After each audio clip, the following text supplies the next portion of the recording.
Hey Broads, just wanted to hop on here quick before the episode started to let you know that again, this specific episode is coming to you. We recorded this previously before everything went into full lockdown in California and the rest of the states. In fact, I think this episode was recorded on the 15th or 16th of March, and it was the last time Bekah and I actually saw each other in person. So just wanted to give you that heads up. Also, wanted to let you know we have been recapping Love is Blind and having a great time doing that. And for those of you who haven't watched the show, you should watch it. It's really good. And if you have and you didn't like it, I'm telling you, even if you don't like it, Bekah and I are having the best time doing these recaps, so we hope that you'll join us. We are dropping the recap for episode 4 of Love is Blind on Thursday. But we thought for all of you who aren't as interested in some of this reality TV that's not The Bachelor, that we would break it up with this friendship breakup Q&A episode. So a couple weeks back, we recorded an episode called Bachelorette Breakdown and Friendship Breakups. And the second half of the episode, we talked all about friendship breakups. And we got so many good questions from all you broads that we thought we would just do a full Q&A with your questions, your beautiful broad voices. Thank you so much for sending us those voice memos. So we hope that you enjoy that. But Love is Blind recap will be back in action on Thursday. Speaking of reality TV recaps, we have heard you and we have heard your roars begging for the Tiger King recap. And broads, we hear you, we see you, and how could we not do a Tiger King recap? Are you kidding me? This is the craziest show I've ever seen in my life. I binged that shit faster. I mean, I'm embarrassed how fast I binged it. My poor child was probably neglected for like 24 hours because all I could do was just focus in on this show. God, it's so good. But the recap is coming. We promise it's coming. I think we're just going to do one really long episode recapping all of the highlights because you can't go episode by episode with Tiger King because you binge it because it's too good. You binge it. So yes, a big Tiger King recap episode is coming where we talk about all the fantastic highlights because there are so many and I can't wait to talk about it with Bekah. I am chomping at the bits, literally. So that's coming, but wanted to give you a heads up about that. Also, quick housekeeping, wanted to say thank you. We have received so many messages over the past week and a half from you broads asking how you can support us during this time, which means literally everything. It is extremely humbling and just makes our hearts filled with so much warmth when we see those messages.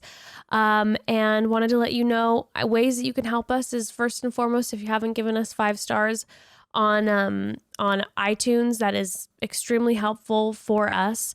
Also sharing the podcast with your friends.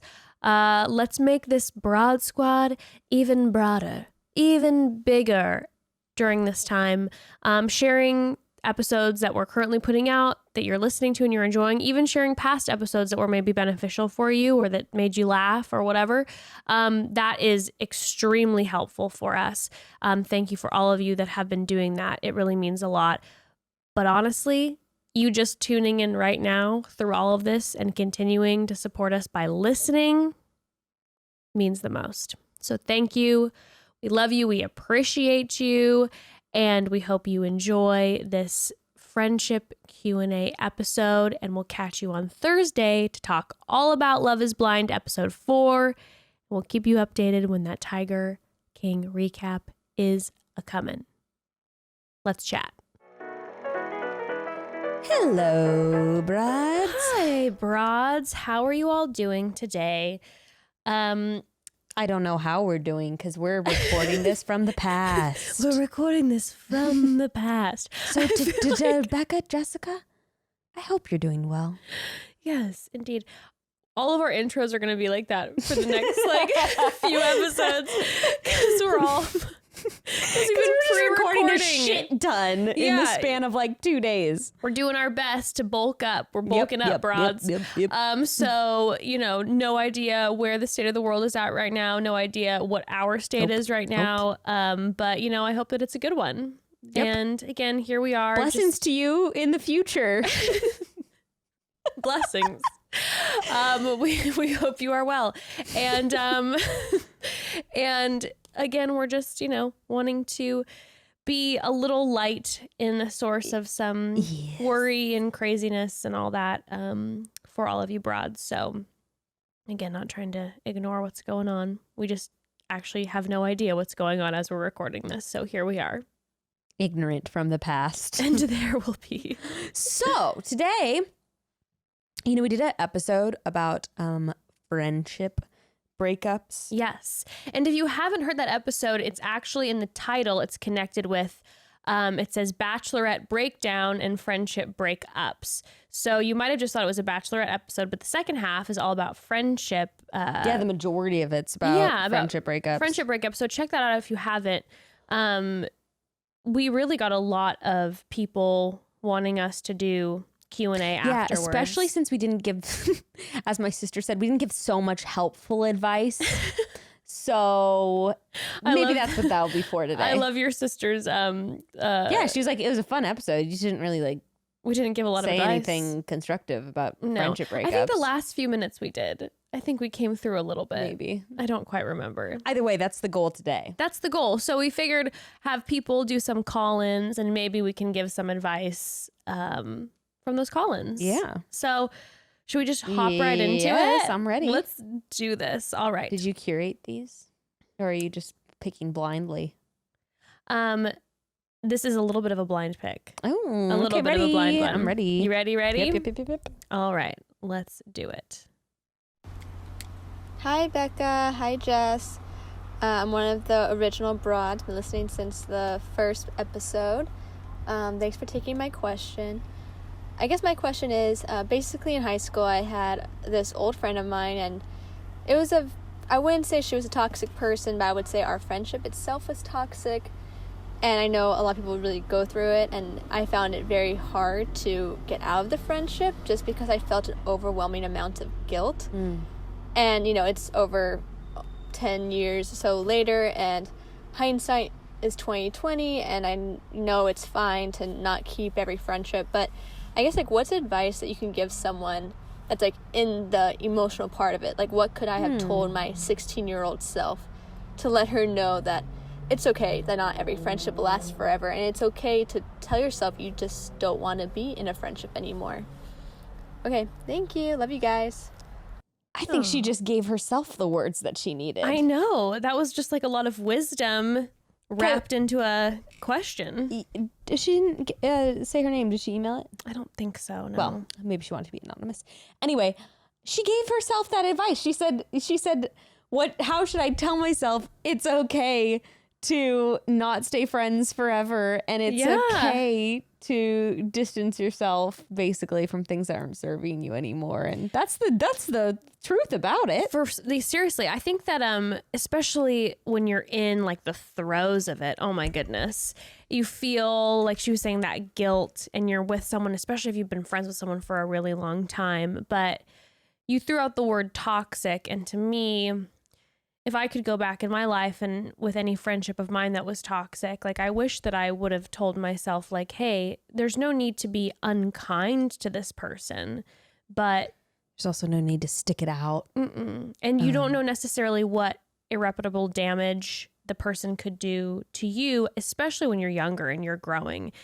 I know that there's been people in my life where they weren't healthy friends for me to be around, and they would throw a lot of negative talk at me about the way that I looked or my behavior or whatever that was just, kind of just catty and nitpicky. And it really, that shit sticks with you, you know, it stuck with me. And I think if I could go back, I'm oh man, I wish I would have just been able to tell myself exactly what she just said. It's okay. I think it's something also you learn as you get older, that your time on earth is limited. And it's something I'm still learning, but your time on earth is limited. And if you are spending time with someone that sucks your energy, or that you all leave with a negative feeling, whether or not it's them or just your relationship dynamic, it's not really worth it to keep it around. And it's definitely something, like I said, I'm still learning, and it's really difficult. But kind of like you're saying too, if I could look back in time and give myself some advice, there's some relationships that I cut off, just waited until I basically couldn't handle it anymore. And I wish I had done myself the favor of ending that relationship when I knew it needed to end, not like 3 years later. Yeah. So at the end of the day, especially if she said she's not a toxic person, I think the relationship was just toxic. She's probably doing that friend a favor too, even though the friend might not be wanting to let go. That's very true. Yeah, maybe I misheard. I thought she was saying I didn't know the difference between if she was saying the friendship was toxic. She said I don't think she was toxic, but our relationship was toxic. Okay, I must have misheard.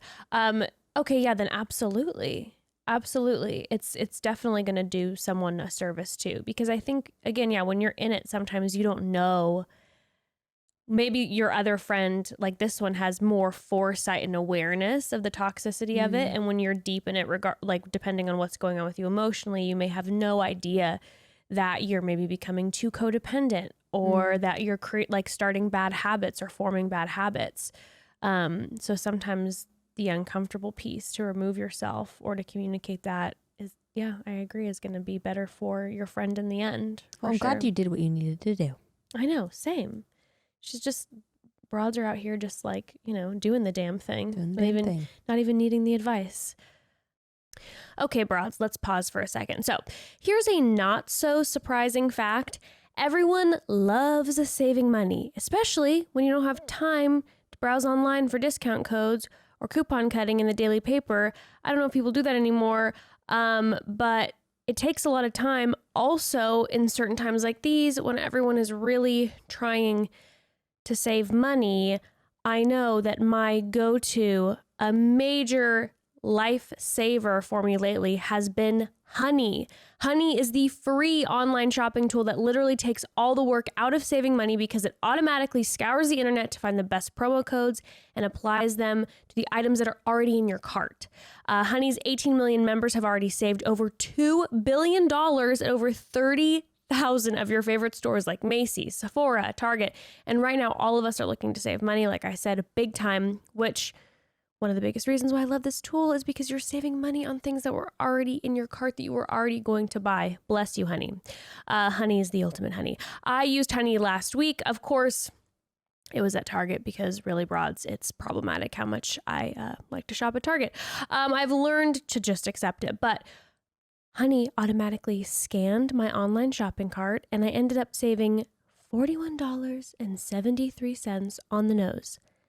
That's a lot of money, okay? Saving that money was the perfect pick-me-up for the day. You just can't beat it. It feels so good. And if you're listening at home thinking this sounds too good to be true, I promise you it's not. It's a no-strings-attached way to save money that's already being used, and it's loved by so many people. Just look at their 100,000 five-star reviews on the Google Chrome store. If you need more convincing, I didn't even know that was possible to have that many five-star reviews. Using Honey feels pretty great. Think of it as a little victory. Plus, it's free to use and free to install in just a few seconds. Get Honey for free at joinhoney.com/chatty. That's joinhoney.com/chatty. So if you're one of the many people who have found themselves working from home as of late, it can be a little hard to switch mental gears when you need to get that day rolling. One thing that has helped me immensely is getting dressed as if LA isn't on lockdown. Here's a pro tip for keeping a routine throughout all of this. Getting into work mindset while working from home, you can put on some real pants, okay? And Bekah brand's dress pant yoga pants look professional and stylish, but are as comfortable as your favorite sweats. It's the best of both worlds, really. You look good, you feel good. Bekah brand's dress pant yoga pants are super comfy, perfectly stretchy, and stay wrinkle-free, which makes them extremely convenient when you need to seamlessly switch between watching a movie, a video conference, backyard playtime with the family. No matter your style preference or what your day holds, Beta brand has the pants to match, and you can choose from dozens of colors, patterns, cuts, and styles. My personal favorite is crop in black, which I'm wearing. Can the YouTube see it? Whatever it is, if you can see it or not. Makes my butt look good, and they look so professional. And I like to dress them down with a sweatshirt like I'm wearing right now, and sneakers, or you can dress them up with a little moto jacket and a heel. Whichever way I wear them, I know I'm going to be comfortable and look polished no matter what the day throws at me. Right now, our listeners can get 25% off their first order when you go to betabrand.com/chatty. That's 25% off your first order for a limited time at betabrand.com/chatty. Find out why people are buying 5 different pairs of these pants. Seriously, they're perfection.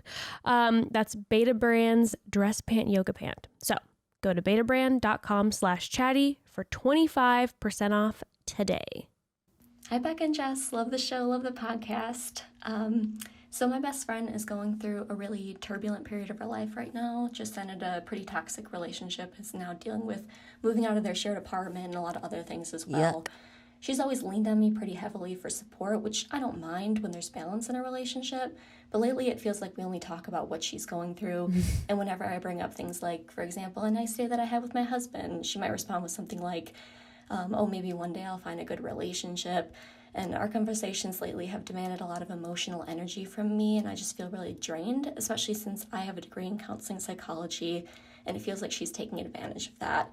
We have a long-distance friendship, so I'm unsure how to have a conversation with her about it because, number one, I feel bad since she's already in such a low period of her life, and I don't want to add to that. And number two, I'm worried that, talking to her about this might make her shut down entirely and feel like she can't talk to me about her concerns at all, which I feel like would be counterproductive. So any advice that you guys have would be much appreciated, and thank you guys so much. Ooh, this one's hard. I think we all kind of have been there, and sometimes we've been on the other end. Okay, here we are getting comfortable. I know, we're adjusting. We're like, all right, here Let's we get go. into this conversation. I am going to say, I don't have a degree in psychology or I know, counseling, I was going to say, as soon as she whatever. said that, I was like, I don't know. I don't know why you're asking me. But I appreciate it. But, okay, granted, did she say if this is a best friend? I always get caught up in the thing. Did she say this is a best friend or like a longtime friend? I think it's a longtime friend. I would assume so, since they have a long distance relationship now. Start at the beginning. Let's listen to the very beginning. Listen. I know, I get so focused sometimes with the details. I know. Hi, Bekah and Jess. Love the show, love the podcast. Thank you. So my best friend is going through Best friend. Okay, best friend. Best okay. friend. And it seems like they've been friends a long time since she's lives somewhere else and they're long distance. Yes. I have a lot of friends like that, actually. Okay, but here's some perspective. I get where you're coming from.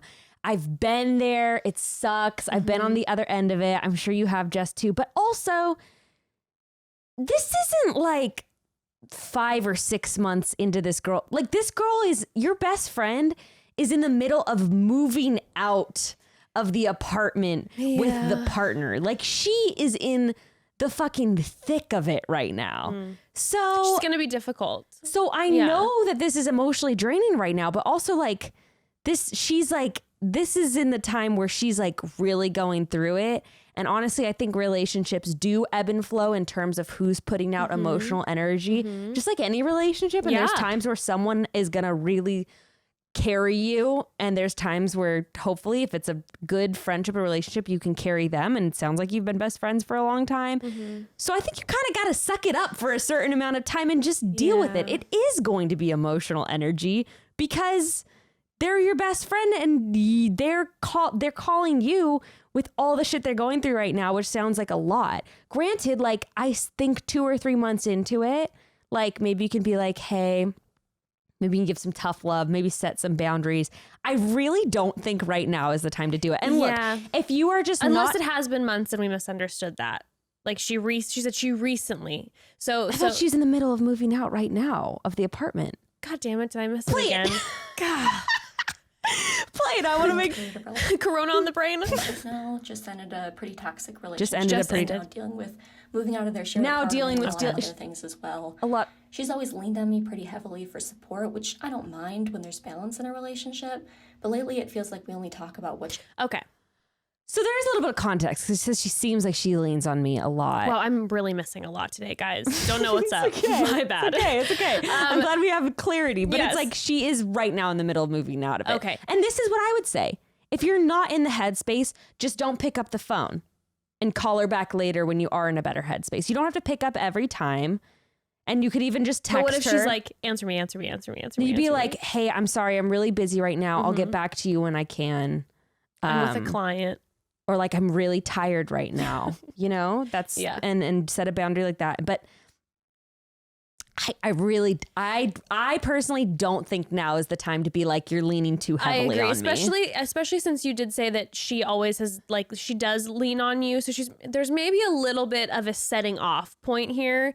So maybe this friend has been leaning on her a lot over their friendship. And now it's like in like, you know, full gear and you're feeling like you can't breathe a little bit.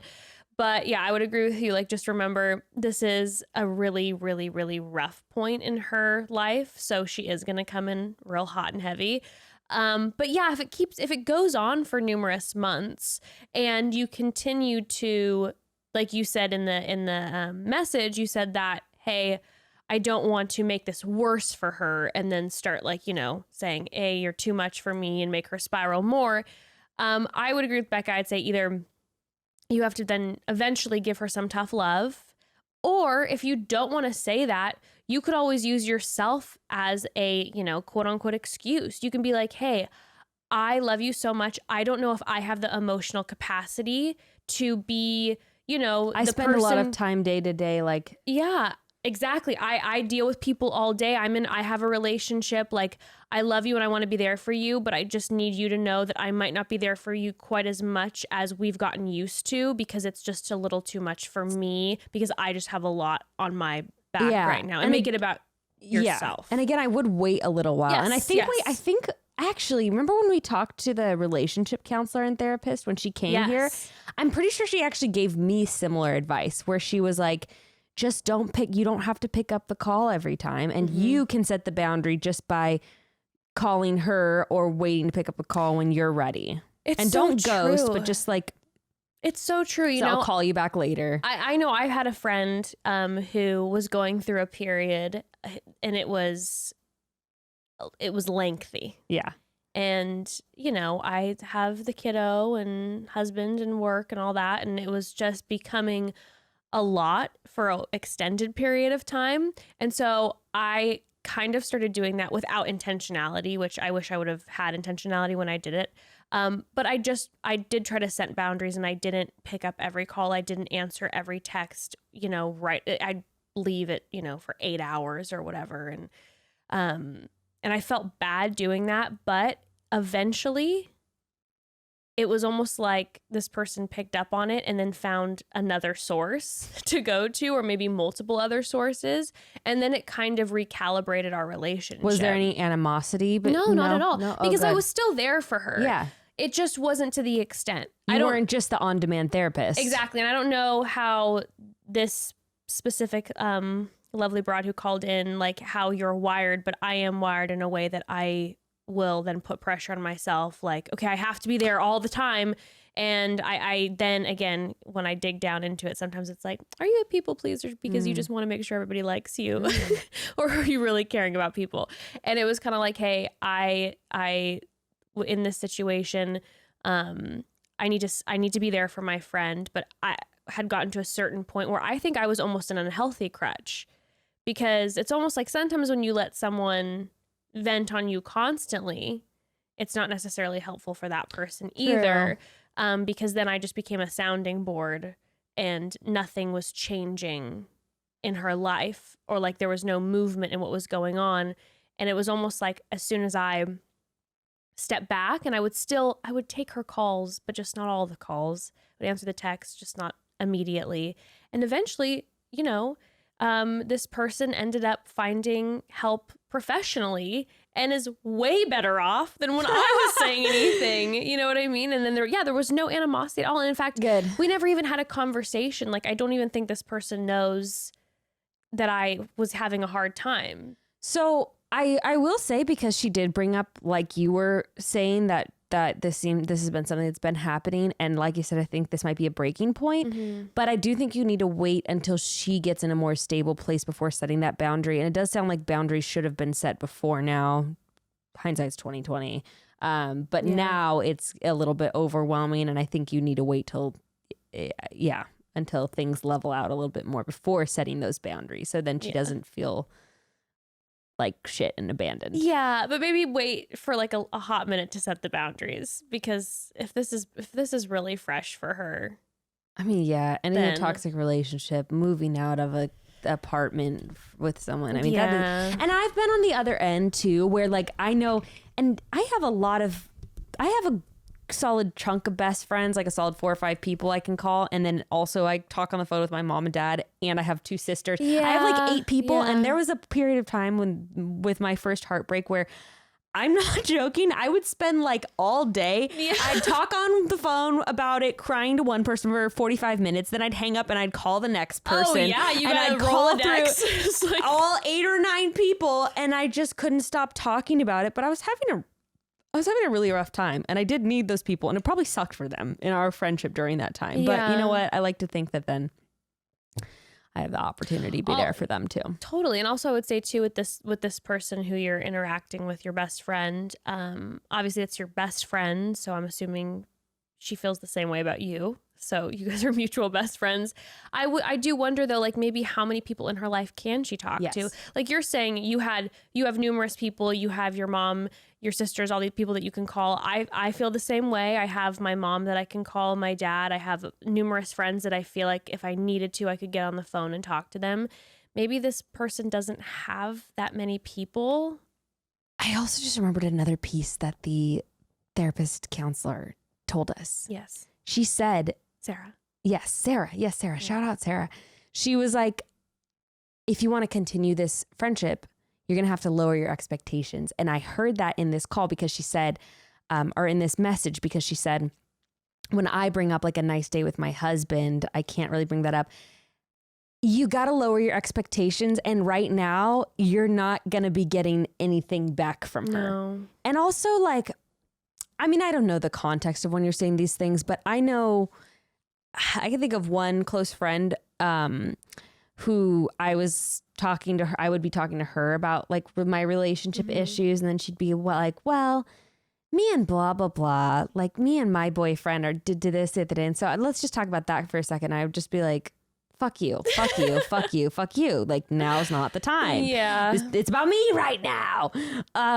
So maybe just lower your expectation and don't expect that she's going to be like wanting to hear about you and your husband right now. Right. And especially too, because you have someone and she doesn't right now relationally. So she might just not be wanting to like cheer on the relationship because she's feeling lonely and hurt. I like that. I just really like that advice from Sarah though. Yeah. She's like, lower your expectation. If you want to talk about that stuff with someone, you're going to have to call someone else, it seems like right now. And maybe where your friendship's at. Yeah. Maybe you could have another friend that you guys can like, who's in a healthier relationship and you guys can cheer each other on. Yeah. Anyway, good luck with that. Yeah, I know that's super tough though. I know that's like that dynamic, especially with the best friend. You feel so bad, but you're just feeling kind of worn out and like, and then you see that person's number pop up and your body goes into full bitterness mode. I know. And especially I feel like if you have like a partner, you like look at your partner and go, guess who's calling again? I know. So do also this is also some advice.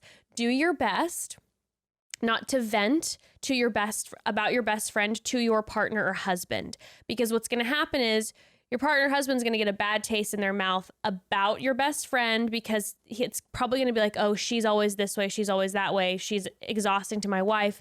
And then when your best friend is in a good place again, that can then cause issues because your partner may be like, why are you still hanging out with her? Do you know how that gets? That gets really complicated and weird. Know what you're talking about. Also, I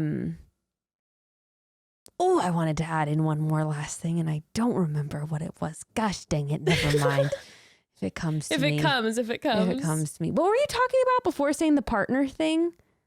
Oh, I was going to say also it might be good to wait to set the boundary, not just for your friend, but also for yourself, because you got to remember you're also at the height of annoyance, like you said, and like at the, you're Where really, anything like you said, bothers the you. animosity is kind of high right now because you do, and you don't want to set a boundary when you're in that kind of headspace because you're going to end up maybe not meaning everything you say. You can ruin a good relationship that way. I've done similar. Yeah. When you just get in a weird headspace and then that person just becomes like a negative energy for you, even though they love you and they're the just black spot in your life. Yeah. Totally. Yeah, maybe think about all the reasons that you're thankful for this friendship with this person. Oh, yeah, that's nice. And dwell on that. That's nice. Oh, yeah, we talked about that in the last episode, looking at the positive things. Yes. Make a list about why you love her. Yes. And what she's been for you in the past. You know, sometimes even when I'm coming to record, I'm like, I don't want to record right now. Like, I'm not in the mood. And then if I have the clarity of mind and to not get bogged down in that, I'm just in my car. I just literally start being like, you are so lucky to get to sit and talk and like do that as part of your job with like someone you love. And that's so fun that you get to just laugh and make fun of reality. And you know, sometimes you gotta like talk yourself up. No, you're so right. That's a great tip for any part of like your life, whatever your job may be, whatever, you know, the friendship or whatever. Yeah. No, that's so good. Or like family things, obviously, like things get so complicated depending on, you know, some of us are like super privileged to have come from families that are safe and whatever, but whatever that person may be in your life, there's so much to be probably grateful for. Well, here's the thing, tap deep down into that part of you and be like, are there good things about this friendship? And deep down you're gonna know that there's a reason that they're still your friend, so tap into that and remember. And you can hear in her voice, like, this is not like I don't want to be friends with this person anymore. It's just it's just tough and you're exhausted about hearing about the same thing over and over again. Rightly so. Especially I get it. when it's just over the phone too. That's hard when you're in a long distance relationship with your friend because it's not quite the same as just sitting and watching TV and she's venting about her boyfriend. That's true. Even though when it is long distance, I guess the person's not showing up at your door and not leaving the house. Sometimes that will happen. True. But also I'd just way rather have her vent to me over a glass of wine while we're laying on the couch than while I'm driving to work in my car on the phone. You know what I'm saying? It's just different. Yeah, no, I hear you. Anyway. All right. Well, hope that helps somewhat. On to the next. Broad, so it's crazy what you can do with 10 minutes, right? Sometimes for me, it's a nice slow cup of coffee in the morning or snuggling with my precious daughter. And sometimes, if I'm really ambitious, it's doing a load of dinner dishes or folding a basket of laundry, which, let's be honest, never happens, but it's a nice thought. But how about taking those 10 extra minutes and doing something for yourself? Now that I can do, that I can get behind. One example, working your way to a whiter, brighter smile with Hi Smile's teeth whitening kit. No joke, broads, this system just works. I was admittedly a little skeptical in the beginning because I've used other teeth whitening systems before. They can be messy, they can be awkward, and my biggest thing, they always hurt my sensitive teeth. But when I tried Hi Smile, I was sold instantly. The whole process is so easy. It's 3 steps for 10 minutes a day for just 6 days, and you will see a noticeable difference in the color of your teeth. Plus, I've experienced zero sensitivity, and I've used a bunch of other teeth whitening systems before. Every single time, always had teeth sensitivity issues. Hi Smile, nothing. Whiter teeth, no sensitivity. Bless. My teeth have not looked this good. I'm loving using Hi Smile, but don't just take it from us, broads. Hi Smile is used by some of the world's biggest stars like Millie Bobby Brown, Kylie Jenner, the rest of the Kardashian clan. And let's be real, a lot of our regular grooming practices that we've used to get fancy and feel nice have been shut down due to the lockdown. But with Hi Smile, you can take this 10 minutes for yourself and you can do it at home. It's like a little day spa at home moment to break up the day. If you're a little skeptical like I was, Hi Smile offers a 30-day money-back guarantee if you don't see at least 2 shades of whiter teeth after using their kit, but I don't think that's a problem. Your teeth will be gleaming. Not only that, but for our lucky listeners, Hi Smile is offering 20% off site-wide for a limited time only.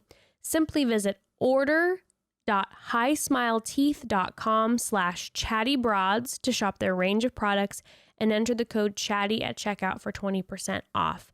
That's High Smile spelled HISMILE.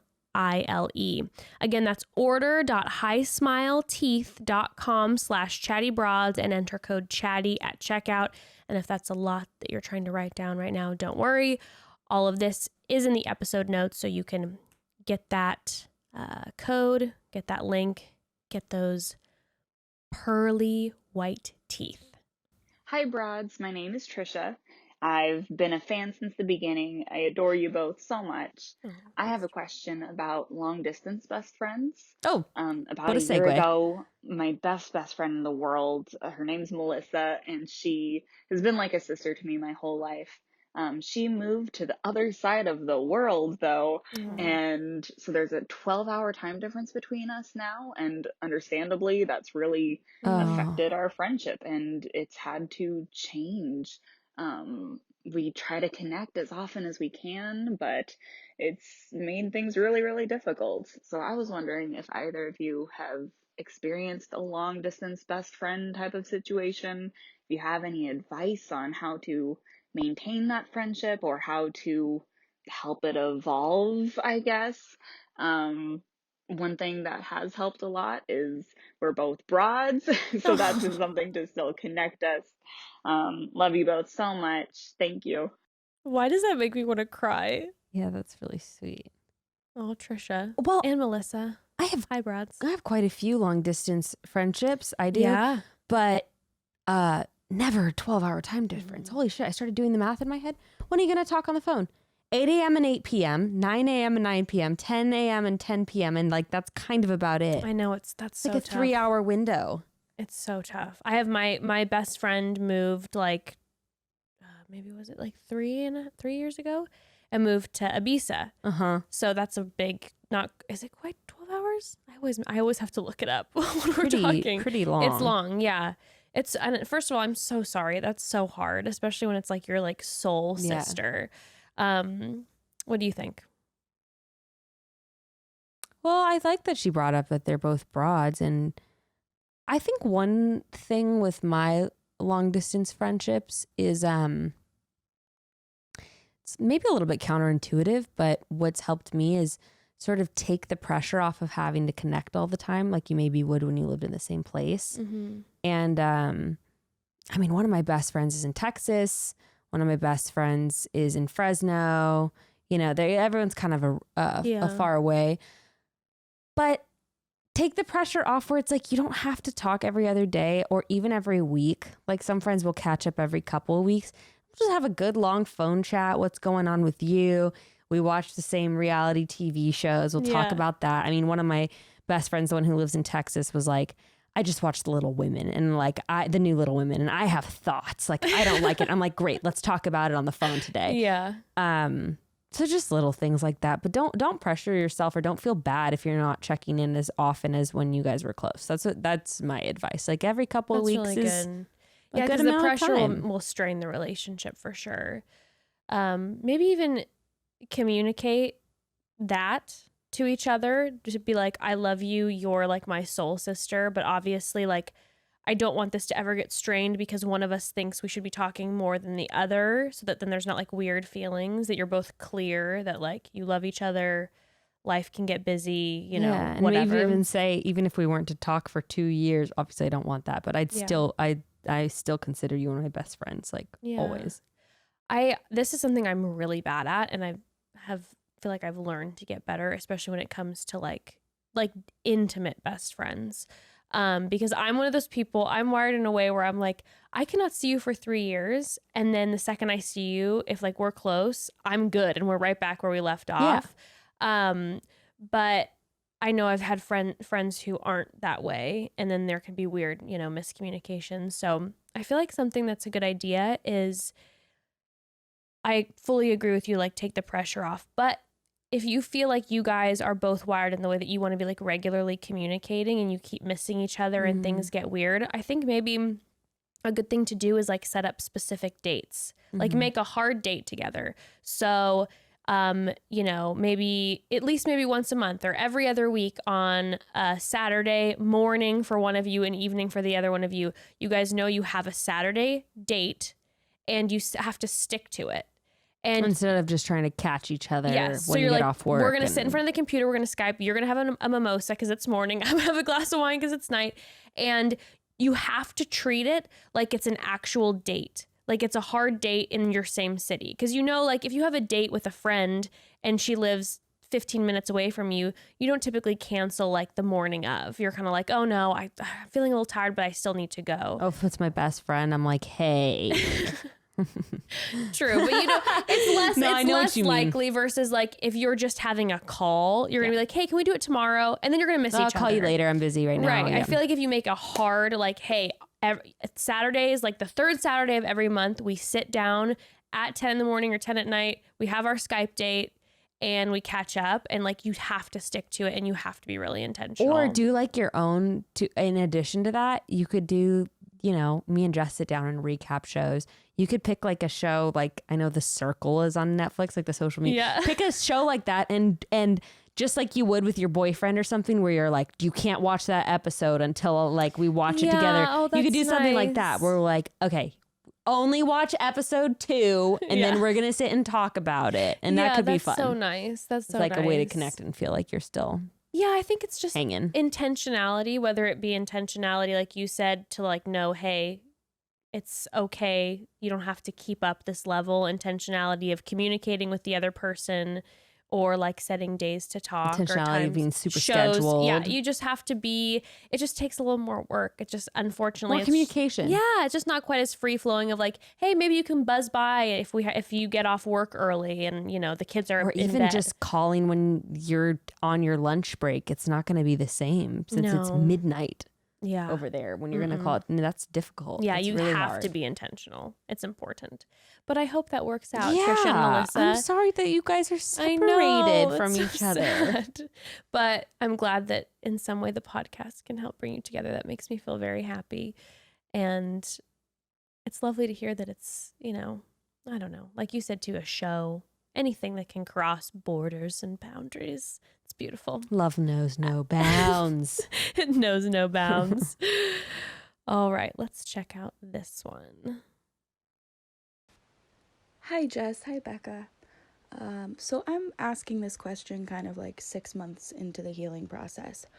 But do you have any advice or wisdom for me to deal with a friendship that kind of just ended without me knowing, but in front of my face at the same time? Over the summer, I had a friend who referred to herself as my best friend. We went to the beach one weekend. We got back and then never spoke to me again, other than to tell me that I was pissing her off by asking her questions. Full on stopped communicating with me at work. I had to quit my job, and I'm still sad about this because I'll be driving around my town and I'll just like drive past her and I'll get like a wave of ouch. So is it my ego? Like, what is wrong? Because I have an amazing, amazing group of friends, and I just, you know, I don't know what to do. Also, hey, Bekah, I respect you so much and I respect your privacy so much, but I have to ask, what's the biological gender of your future baby? Or your current baby in utero? Okay, thanks, bye. Oh, also, my name is Bailey. Okay. Bailey, you threw me for a loop. I'm like, what the fuck is she about to say? I know. I'm like, I what does respect that your mean? privacy. Well, I'm not going to reveal the sex of the baby on it. Actually, I've been meaning to do it. Honestly, I've just been meaning to do a cute photo and I keep forgetting, but I'll do it soon. Maybe I've already done it at this point. Who knows? Seriously, I was gonna say, I don't know. Maybe it's already I don't know out when this there. is being released. Who knows? Okay, first of all, you should not feel bad about the fact that you have a great group of friends and you're still like feeling stuck on this, by the way. I'm still obsessing over the person who ghosted me like 3 years later. Do not feel bad about that. Are you kidding me? And you said this person was your very best friend, or they called you that. and then there without any explanation just like went fully dark, no, I would still be extremely bothered and thinking about it all the time, regardless of how many amazing friends are in my life. I do think some of it is ego. Not that that's something you should feel bad about, but I do think that for me, at least, when something like this happened to me, a big part of it is ego, where you're like, me? This? But also, how are you supposed to, like... How are you supposed to process that, How are you supposed to process it when someone doesn't give you a reason? It was like your friend who ghosted you. There was no reason or explanation given. At least this girl even said that she was pissing her off by asking her too many questions. I don't know. I'm not sure. I feel like I need more context. I feel like by the sound of it, maybe the girl is... Well, it's also interesting. Did you notice that Bailey said she referred to me as her best friend, but it didn't really sound like Bailey was referring to her as her best friend? Yes, that's an interesting point.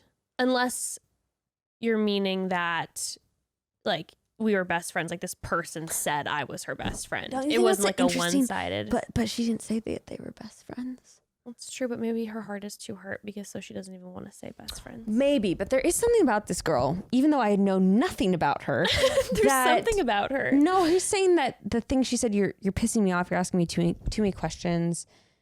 And something about it, I have no idea, maybe I'm reading between the lines, made it sound like they weren't friends for that long. Sounds like they became friends at work. Yes. Because she had to quit her job. Yes. So...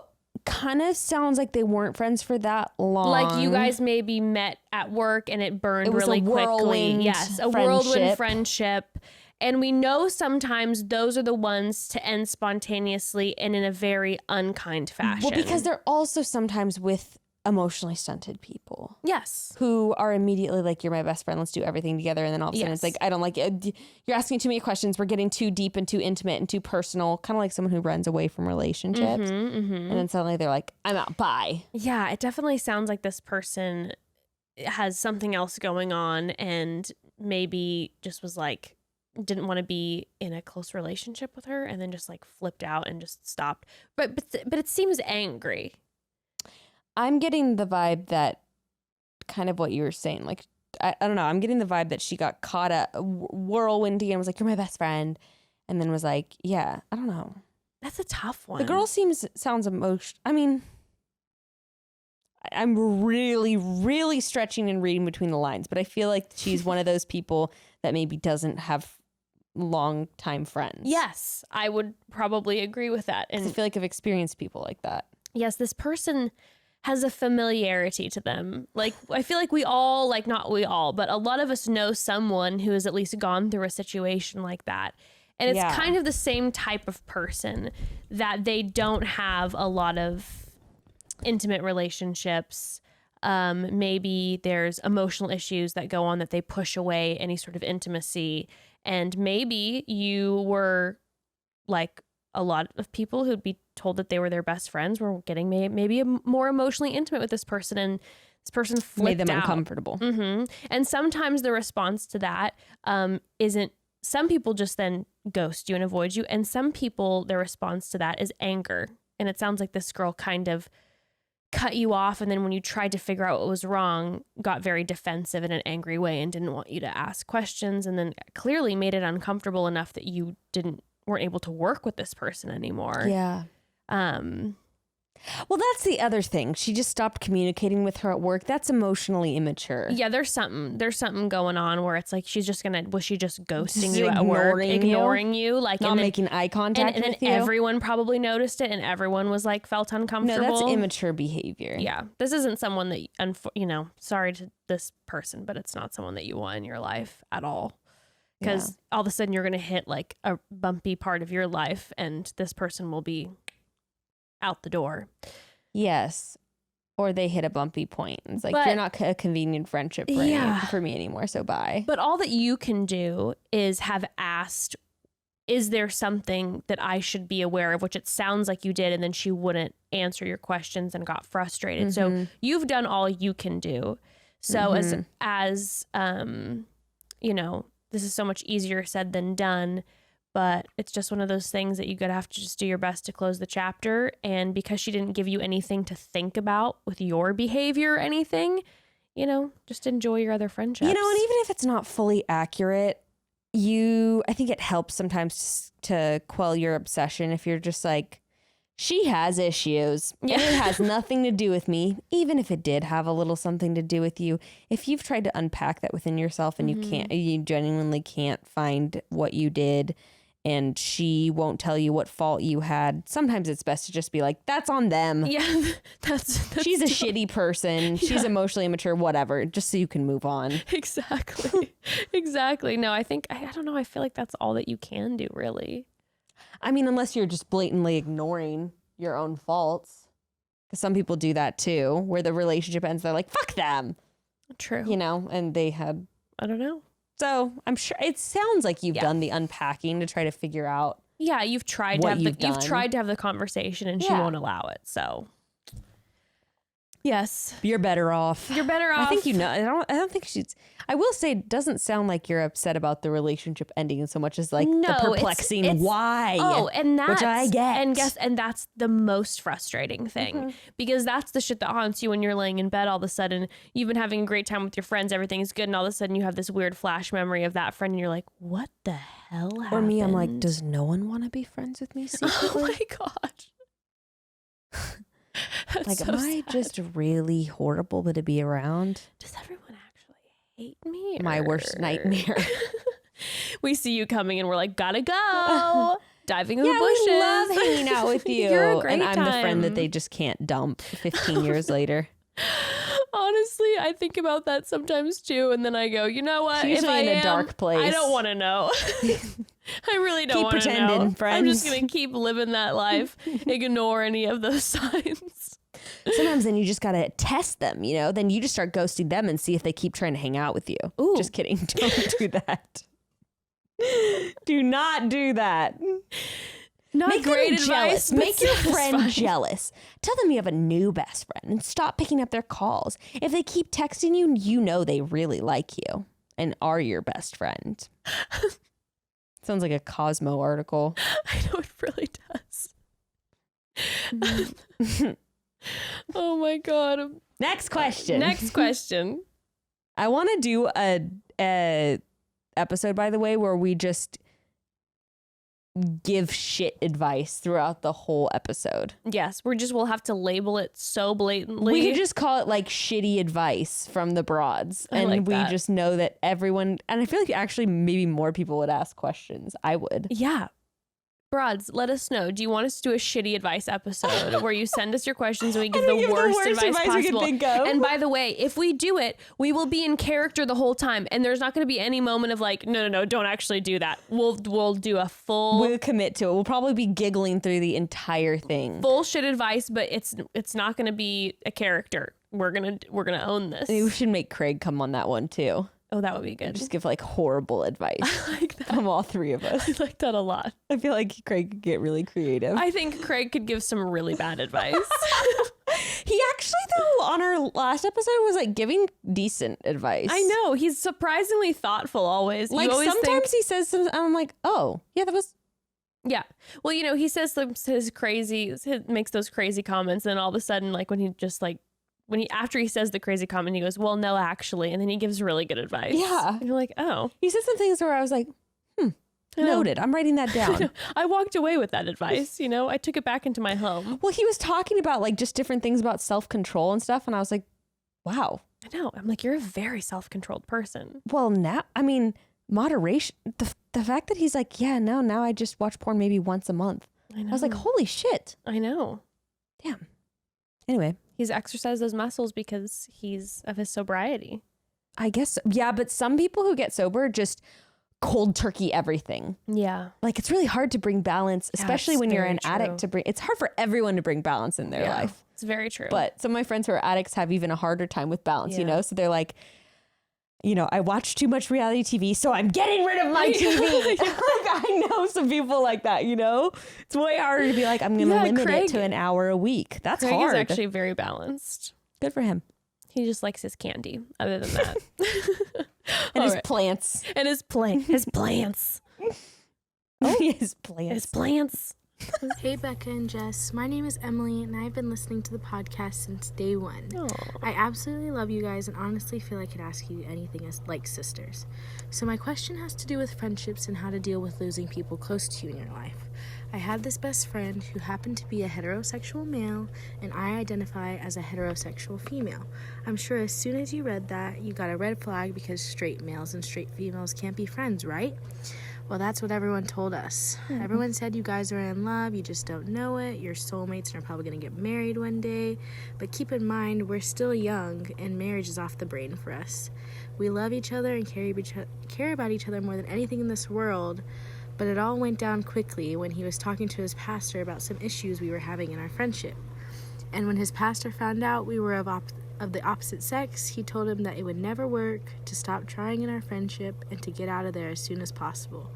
I guess my question is, do I try to stay friends with him and push for us to be the best friends we were before?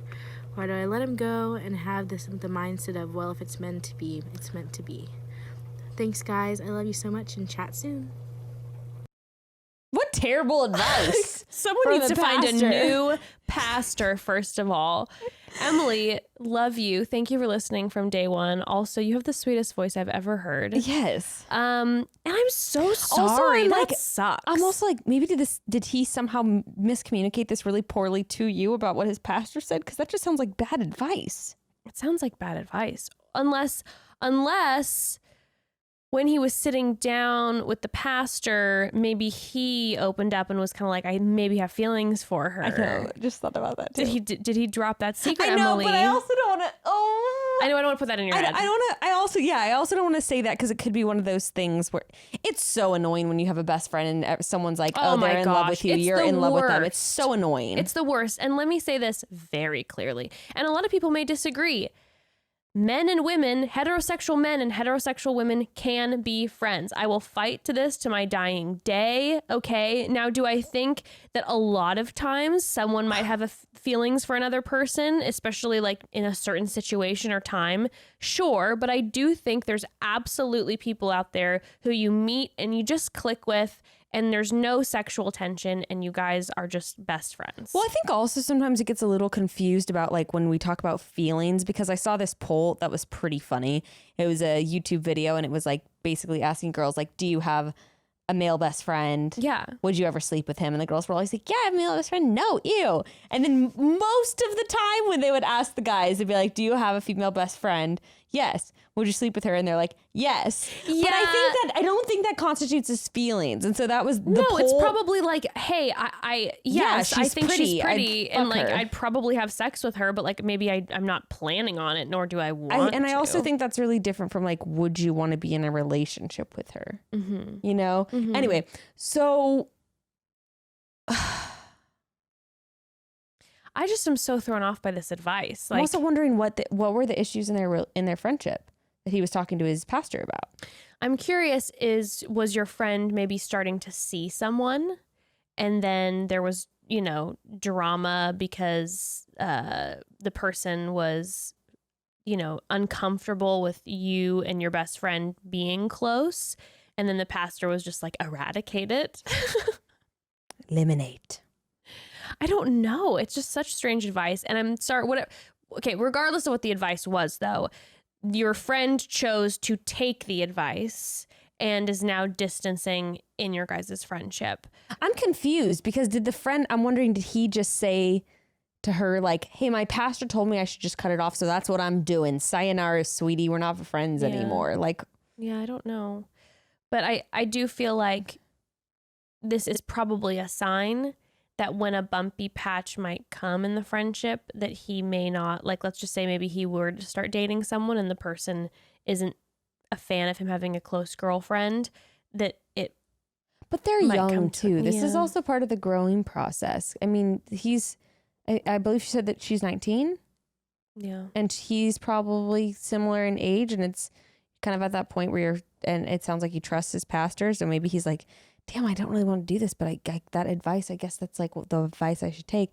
So maybe you should have a conversation with him and be like, hey, do you want to end this friendship, or are you more taking this because of this advice? Because I really care about you and I value our friendship and I want it to continue and I want to sort out these issues.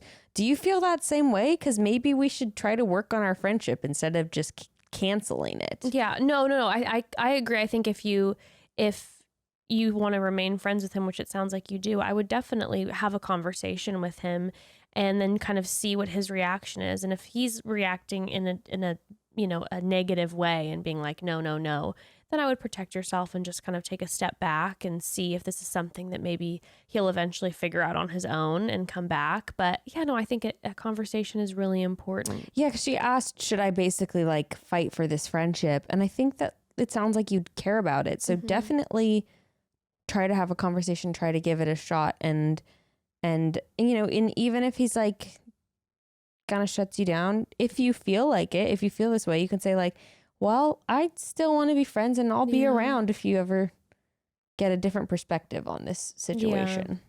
Yeah, I definitely think that there might be a piece too when you're saying that everyone around you is always like, get married, you guys are going to get married, that maybe it makes him feel maybe more uncomfortable than it makes you feel. Maybe it makes him feel a little bit of pressure. Like, should I be with this person? And there's maybe things that are going on in his mind that he's not communicating with you. Also, what if the pastor asked that? The pastor was like, well, are you guys getting married? No. Well, then why are you pursuing a friendship relationship with this person? Yeah, that might have been what was said. That could have been the context. And then maybe, he got in his head about it. Especially then with all the other voices being like, you guys will get married someday. And maybe he does genuinely just view you as a friend, just like you view him just as a friend.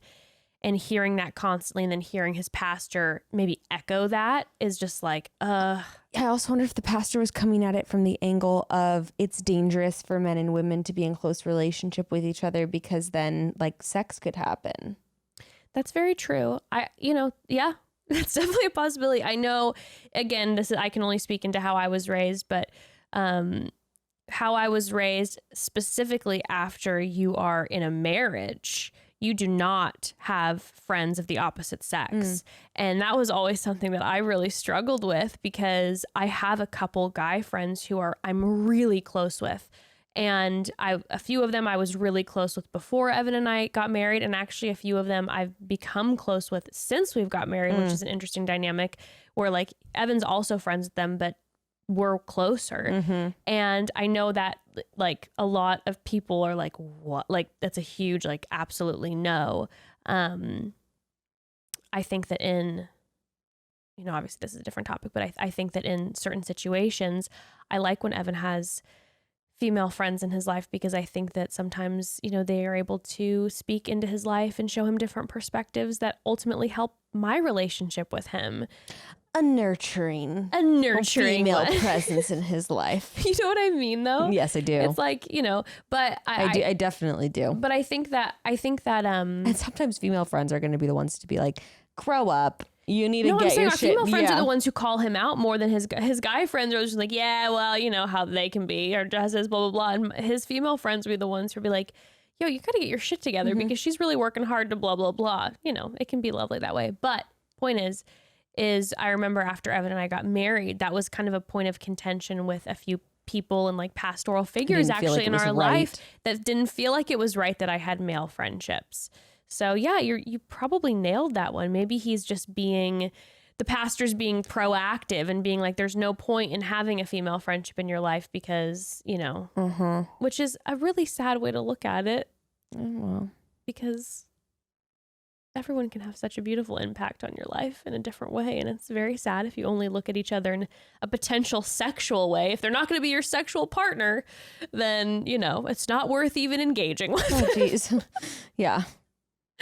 But I don't know. I'm sorry. I definitely feel like if you want to pursue it, yeah, give it a shot.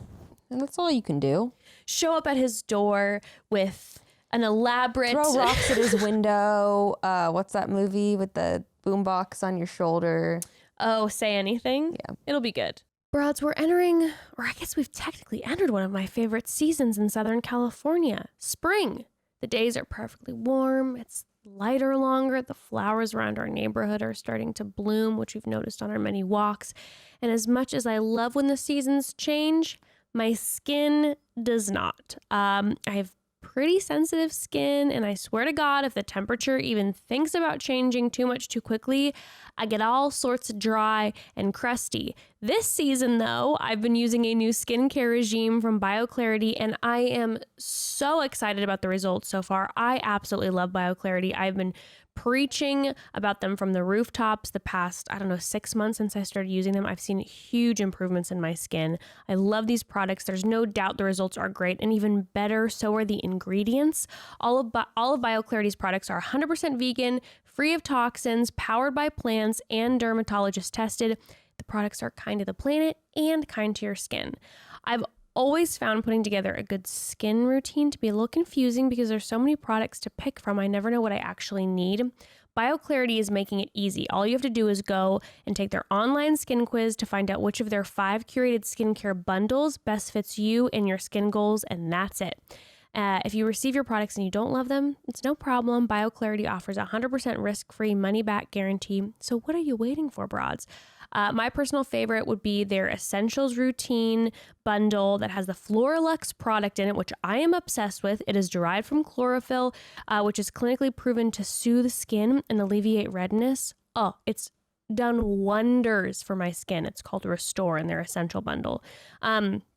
Also, I love their Brighten Up Sunshine Mask. It moisturizes, exfoliates, and brightens all at once, and it smells so good.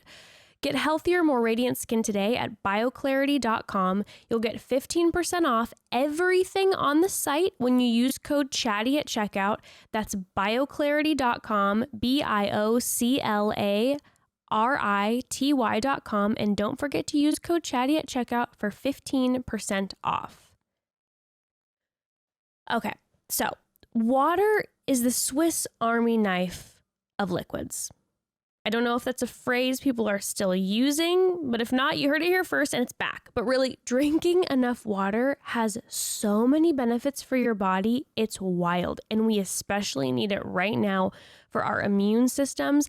Problem is, most of us, myself included, aren't drinking enough. But I am here to tell you about something that is my new favorite thing of 2020. And 2020 has been a little rough, but this has made it a lot better. It's HIDRATE SPARK's super smart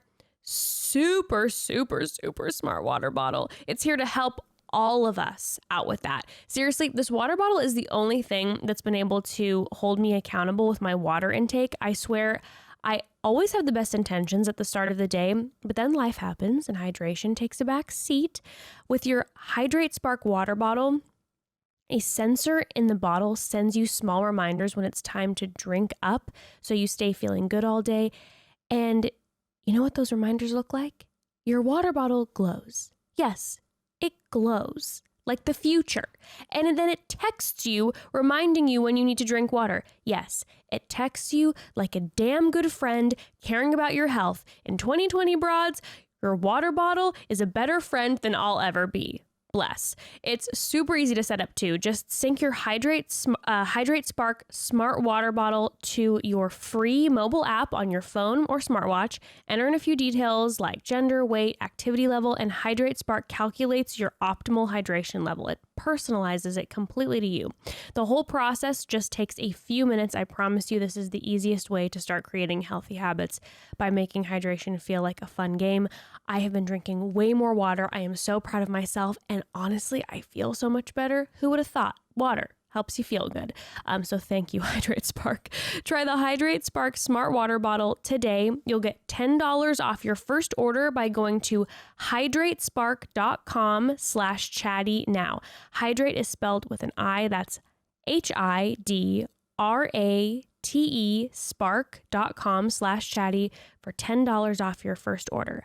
hydratespark.com/chatty. Hi, broads. My question is regarding friendship breakups. A few months ago, ended a friendship with my best friend of about 6 or 7 years. I just kind of realized that the friendship was really one-sided. For example, I would go to her house a few times a week, and I would leave and realize I had been there for 4 hours and I didn't talk about myself once. She didn't ask about my life, about my boyfriend, about my family. It was always around her and her problems, which it honestly also kind of seemed like she created a lot of the problems she was having. So I just kind of decided it was probably best if I end the friendship. Now I'm looking back and starting to think maybe the way I ended our friendship was very immature. I honestly just completely cut her out. I did not respond to her text messages. I unfollowed her on social media, and I didn't have an actual conversation with her ending the friendship just because I honestly didn't know what to say, as stupid as that sounds. So I'm just wondering if I should now reach out to her and basically apologize for how I ended it, even though I don't want to be friends again, or do I just kind of take the loss and keep moving and hope that she's okay with how I ended it? Or do you guys think that I should maybe reach out, apologize, but then at the same time, it just seems kind of pointless to reach out to someone and apologize for how you ended things when you still want things to stay ended. So yeah, I would love your advice on what is a respectful way to end a friendship, and if you think I should reach out and basically re-end it in a better way. Thanks so much. Love you, girls. You know what's so interesting is how we just had a question saying like, so one day someone just like stopped being my friend, and now I'm wondering like, and it's haunting her, right? I feel like maybe that's your part of your answer a little bit, right? So I was going to say, well, I do think it was very immature to just unfollow her and stop answering her texts. Yes, and I'm going to agree with you on that one. Can I say, first of all, I definitely appreciate you being really fucking vulnerable. So that's what I was going to say. I appreciate that. I was going to say, well, that was super immature. What's not immature is how self-reflective and self-aware you've been about these actions now, thinking back on it. That's what I was going to say, because like, yeah, that was pretty immature. But yeah, for you to acknowledge that and to like consider it and consider her feelings now, it's good. Yes. And I'm assuming in the moment you probably were just fed up. And so you decided to like pull the plug and just end it all. That's gonna be so, you know, we as women, a lot of times what happens, I think, is like we're saying, we wait until we just can't handle it anymore. What is that? To the point, without communicating though. So that we haven't communicated for months that this is feeling one-sided, that I'm getting emotionally exhausted. And the resentment builds and the resentment builds. The other person has no idea, and they're just coming over or having you come over, and they're chatting about their problems for 4 hours, and they think everything's all hunky-dory, lack of a self-awareness on their part. But then the resentment gets to a point in you where you just cut everything off and stop replying to them and unfollow them. And there's been no communication of any of your animosity up and towards that point. And then the person's like, what the fuck? And is truly blindsided. Yes. I think 100%, since you're even considering it, I think the right thing to do is to reach out. I would agree. Now, there's that one part of me that goes, is this going to bring up back all the hurt for that other person? And then you're saying you don't want to be their friend still, but I think it will 100% hurt this person. But I think most people would rather know. I mean, we just had that call. Then have our caller. Like, this is 6 months ago. And it's going to drive her crazy for forever. Like, what did I do? Why did this person? And then especially too, I will say, you didn't allude to anything actually specifically happening, like a circumstance where she did anything wrong to you. I know for me personally, if all of a sudden I didn't hear from someone and then they unfollowed me on all social media, I'd be like, I would be like, I obviously did something terrible. Like, I did something really bad, and it would be making me insane. So I think for at least to find out, though it is very hurtful when you hear that you're just like, it's just not going to happen, I would at least like to know, hey, there wasn't something that I did that was terribly wrong, but you did feel like this was a very one-sided friendship and I never asked. And she'll grow from that in a relationship, hopefully, knowing that, you know. At the very least, just closure and stop having to beating yourself up about what happened and why. I actually think that I did this with someone, reached back out to them and apologized. They weren't like a close friend. They were an acquaintance, but I believe either I thought about doing it or I actually did it. I'm pretty sure I actually did it. Yeah. And I think what I did is I reached out and I said, hey, I've just been reflecting on how our friendship ended, and I just really want to say I'm sorry because I didn't handle it the way I wish, the way I should have. And I'm pretty sure I said, like, it wasn't anything in particular that you did, but I felt like we were moving in different directions, and the relationship was getting a bit one-sided. And I think I was brutally honest, and I was like, at this time, I don't want to continue the friendship, but I wanted to let you know that I'm really sorry for not being mature and not communicating how I felt in that moment, because you deserve that.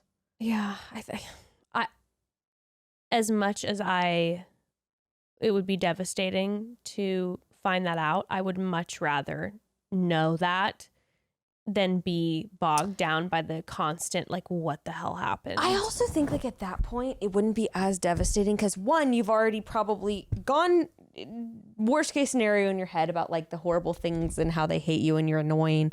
I think someone just saying, like, the relationship felt one-sided and I felt like we were moving in different directions and I don't wish to continue the friendship. Like, it's not much that you don't already know. I would appreciate someone saying that to me. Like, if the girl who ghosted me said that, I'd be like, well, now I feel like a little less fuck you. Still fuck you, but thank you for acknowledging that what you did was shitty. I also think in the future, for anyone listening, if you have a friend who just will never stop talking about all of their own shit and never asks you, first and foremost, you need to communicate and be like, hey, I just feel really not seen in this friendship. Sometimes I feel neglected. I feel neglected. I don't feel maybe taken care of a little bit, and I want to always be there for you and all this, but I also feel like you're not interested in my life. Communicate that first. Also, it is so interesting, like you said, like, for some reason, like, as women, we let it build up, and then we'll snap. And I don't mean to be obnoxious, but let's just have a conversation about the patriarchy for a second, because it's that typical thing, like, you know how dudes are, right? Like, and I feel like it's thrown in our faces sometimes by guys where they're like, why can't you just, like, we'll argue and then we'll get over it. And you see these guys who can kind of, like, get mad at each other, either, like, punch someone, like punch their friend, or, like, have a confrontation and be like, dude, that was fucking shitty. Like, what the hell? And then they talk it out and then they're able to be friends again. I think for however many thousands of years, as a woman, we've kind of been told to, like, you don't say anything. You look pretty, smile pretty, like, you keep quiet, whatever. So I think it's literally just almost like evolution has trained us to just keep it quiet. And then we hit a limit, versus guys are allowed to, like, express themselves freely, and it's not aggressive if they do it. They're just having a conversation. And I definitely think, it's a good maybe practice to train your brain, and I'm talking to myself too, to train your brain to be like, no, it's good for me to communicate. It's okay for me to stick up and say, hey, this is bothering me, instead of just letting it build, because ultimately that's just not going to be good for any of us. I do think part of it is culture 100%. And I think also part of it is our brain wiring and the tendency to overthink shit. And That's probably true. And where men don't quite have the forethought always to be like, how is this going to make my bud feel? Whereas we're like, oh my God, she's going to get her feelings hurt. And then what if she goes and talks shit on blah, blah, blah, on me to blah, blah, blah. And I don't want them to think that about me. And then, like, this could just really blow up. It's better off if I just block them. It's like sometimes just don't think about it and just say what communicate. Yeah, sometimes you may say something and it might come out, the wrong way, but at least you said it and at least you communicated it. That being said, yeah, do the right thing. I think your intuition's guiding you in the right direction. I think so too. It definitely seems that way. All right, you want to do one or two more? Yeah. Hi, Broads. My name's Katie. I'm calling from South Carolina, and I'm calling with a question about reinitiating friendships that have kind of already died. Wow, these are really I all had a close segueing. childhood friend, and we were friends for years and years and years, grew up together, and through our teenage years ended up kind of growing apart, maybe slowly ghosting each other, and the friendship had also become kind of toxic. She was relying on me for help and support that I couldn't give her. However, I've found as I got older, I've really, really missed her friendship. And I'm trying to decide if it would be healthy to try to be friends again. What do you guys think? Thanks so much. Love you. Bye. Do Hi, we Katie. secretly feel this way about all of each other as friends? Like, is your friend thinking the same thing about you? Because that's what I've gotten from this whole podcast, is that we all think that our friends are emotionally draining us. I think so too. I think so too. And you know what? Every time you guys are saying, I'm like, yeah, I totally agree with you. I have that friend too. We all feel that way about each other. I feel like I guess my friends feel the same way about me too, is what I've gathered from this. That is too funny. Either someone's draining you, You know or is what? distant, Sometimes or like it's dips. like, maybe we just need to say like, hey, it doesn't even have to be a serious conversation. Just be like, hey, I feel like you don't want to ask about what's going on in my life. Even if Yeah. you have to make it kind of like jokey, whiny, like, hey, Yeah. I want to talk about me. We talk a lot about you and your boyfriend. Ask me about me. And I know you're gonna say that, and all of a sudden you're gonna get that red flush. You know, that feeling when you're like, oh shit. But it's gonna be better for your relationship. Probably just get it over Just with. get it out there. And if your friend can't handle it well, then that's their Yeah, just feel process like- and their issue. But yeah, put it out there. It's like, look, I love you, but I'm not going to lie. I can't keep talking about your breakup right now. You're exhausting. I'm exhausted by I'm you. exhausted. Whenever your phone your name pops up on my phone, I dread picking it up. I just wanted to let you know, though. Just wanted to be The communicative. sound of your voice literally is like nails on a chalkboard to me at this point. You know but what I I just hear- wanted to communicate with you. You know what I hear a lot too, and I think that something that I've dealt with, and I think that a lot of people are talking about this too with the draining. When you have a friend who's like always asking your advice, but then never takes your advice. You know what I'm talking about? Oh, girl. They're like, I don't know, should I date him? And you're like, no, you always date assholes. And they're like, so we're dating, but he's different.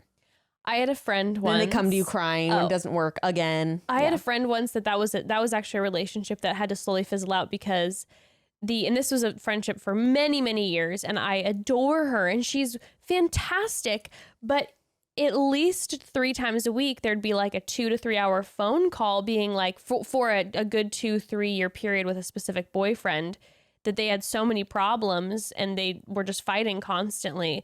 It would call for hours and be like, what should I do? And I gave the same advice for hours and hours every single week, as did everyone gave her the same advice. We're like, you guys are both great, but it just isn't working. You know, I don't know what to tell you. Like, we were just trying to give her outs and you just gotta whatever. And she just wouldn't take it. And that's very draining, and that can be exhausting. Or someone who is a Debbie Downer. Yeah. And you know what though? Sometimes we Yeah. all can be Debbie Downers, but Yeah. sometimes you have a friend who just can be a little bit low in that serotonin and is always just kind of like, well, here we Sky are is again falling. in quarantine. I told No you. surprise. I knew this day would come. I've been telling you for years. No one listens because no one ever listens to me. Stop, I'm drained. So, all right, here's the thing to consider. Yeah. 1, are you romanticizing your friendship, and are you actually now only thinking about the good things of your friendship and all the fun memories you had in childhood, et cetera, et cetera? Really consider that. And really, because someone said, I can't remember, but it's like even with your own pain, you can't really touch pain even thinking back in memory. Do you know what I'm talking about? Like, Yes. and the way I'm thinking about that is a lot of times, whether we're looking back on relationships or friendships, we can't even touch the negative aspects of it like we could in the moment. So really try to go there and remember why it ended and really unpack all that, and then ask yourself, am I being nostalgic and sentimental about this relationship?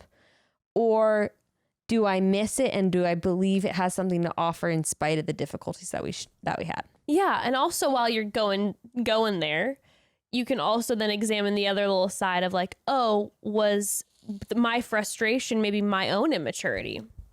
Good point. Great point. Because I know for myself in a lot of relationships, when I've had to unpack, I'm like, oh shit, Jessica, that was on you big time. There was a lot of immaturity there. Now that I'm thinking back, I remember being like, wow, she is so blah, blah, blah. And now that I look back, I'm kind of like, oh, well, it was really immature. But fully examining it, I think, is important too, because I completely agree. Really great point. But I feel like I completely agree, because I feel like we can romanticize things sometimes. That's so true though, because I remember looking back on a friendship with a friend, and I thought about some situations where I had just completely blown her off because I was immature, and I didn't think that it was that big of a deal, whatever had happened to her, she was coming me for. And looking back on it, I'm like, oh, wow, I was being a really shit friend. You know, it can happen. Apparently, all of us are shit friends sometimes. And that's part of the truth. We're all shit friends sometimes. I am definitely a shit friend sometimes. Same. Probably more than I'd like to admit. Damn. But I will say, wow. Okay. Well, I guess that's it. Don't take our advice. But I will say, with re-entering a friendship, after you've examined that, you don't have to necessarily, when you reach back out to the person, you don't have to necessarily reach back out and be like, I'm going in full throttle. Do you want to be best friends again? Yeah, I don't think that that's necessarily a great way to do it, because then all of a sudden you might go full throttle, and then you'll be like, oh, this is why I wanted to be done with it in the first place. Also, I don't think she said the timeline of when they ended it. So you also don't know who this person is now. Yeah. And even if you are following them like on social media, you're only maybe getting a little bit of a glimpse.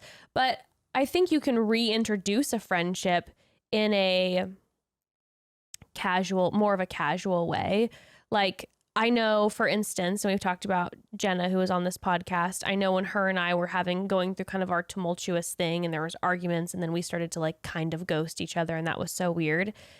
I had been processing in my own head for then about 6 months. I was kind of like, Jessica, you know, yeah, were there faults on both ends for sure. But I was able to then really see where my immaturity was and my lack of communication. And so then one day we were sitting down at like we were like with a bunch of people, and we ended up being sat next to each other. And so I was just kind of like, and I had been processing this for a while.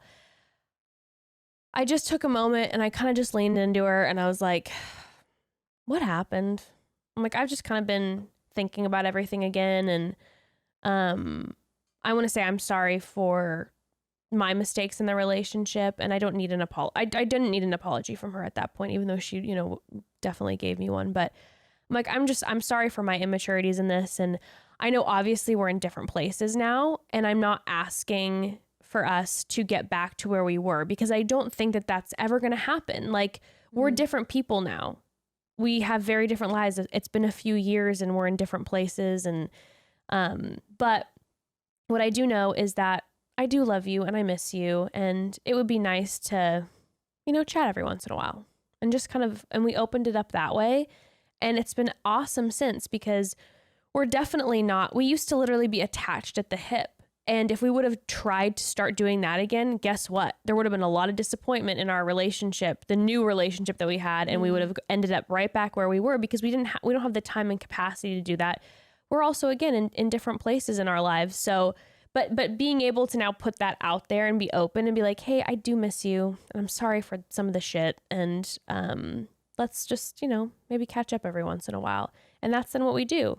It's like we'll text each other every once in a while, I'll see her, and it's great. And it's like, and then I don't have that weird kind of like hole in your heart where you're like, I love this person so much and I miss them. Yeah, you don't have regret. Exactly. So it sounds to me that you are having maybe a little bit of that little hole in your heart where there's maybe a little bit of regret of maybe how it ended. You did care about this person. There's something in your life right now that's making you miss her. So, you know, my thought is reach out and just put boundaries. That's what we keep talking about this episode, right? we all can be shit friends, and let's create boundaries and communicate. It's hard with friendships. I think if you reach out to her and just in the way that you frame it, have there be boundaries there and not have it be like, I missed you so much and can we talk every day and let's be how Remember we were when we were 6 and we would do it? Yeah. It won't be that way again. It might turn out to be even better, but it's just going to be different. You also want to make sure that the basis of the friendship isn't solely based on your shared memories, and that's like kind of all you guys do when you're together. True. You know? And because it's really fun to reminisce. It is really fun. And sometimes you have those friends in your life who you literally never ever see. And then when you do see them, you bump into them at like a party or whatever, like, oh my God, remember when? But then you go your separate ways. And those are fun friends to have because they're your old friends and it's fun to reminisce. But if you're trying to have an active friendship with someone. Yeah. Definitely. Yeah. Well, all right. There's still numerous questions, and I'm sure all of them kind of have to do with the same exact thing. Uh-huh. I actually think we hit quite the gamut of the spectrum. We started here and we did a full loop around, and here we are now trying to reignite a friendship flame. Mm-hmm. Well, broads, let's be good friends. Let's set boundaries. Yeah. Stay safe, stay healthy. Yeah. All the usual. And we'll chat soon when we talk about more Love is Blind. Woo, baby. Love is blind. Love is blind. Chat soon, broads. Bye.